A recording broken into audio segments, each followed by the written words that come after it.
Naku, mukhang katulad ng FVJs, ang probinsyano ay ilang taon ang itatagal sa ere ng FVJs Batang Quiapo serye ni Coco Martin na kasalukuyang umeere sa TV5 A2C Kapamilya Channel, I1 TFC at iba pang platforms ng ABS-CBN Studios.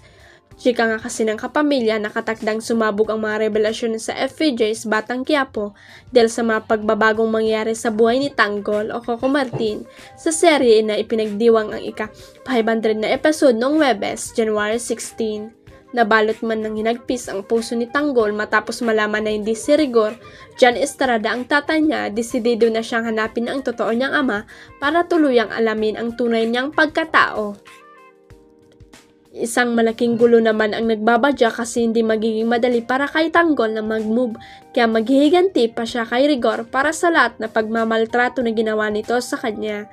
Simula pa lang ito ng mga aabangang pasabog sa Hit Kapamilya serye dahil ibinahagi ni Coco na maraming mangyaring pagbabago sa takbo ng kwento at may mga bagong karakter din na papasok.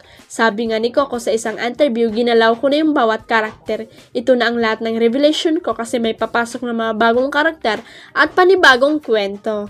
Gusto namin na parang ibang show na ang pinapanood ng viewers para hindi natatapos ang excitement gabi-gabi. Willing suportahan si Ice Sigera ang kapwa niyang transman na si Jake Cyrus na kasalukuyang nasa Amerika. May alingas-ngas kasi na naging miserable raw ang buhay ni Jake sa US. May balitang naging alcoholic at jobless di umano ang dating international singing sensation. Dasal ni Ice na maging okay na si Jake sa US. Knows kasi ni Ice how be in a very bad place dahil napagdaanan niya ito. Siguro ang sinuwerte ko lang may mga tao na nasa paligid ko na may talagang may malasakit at may pagmamahal.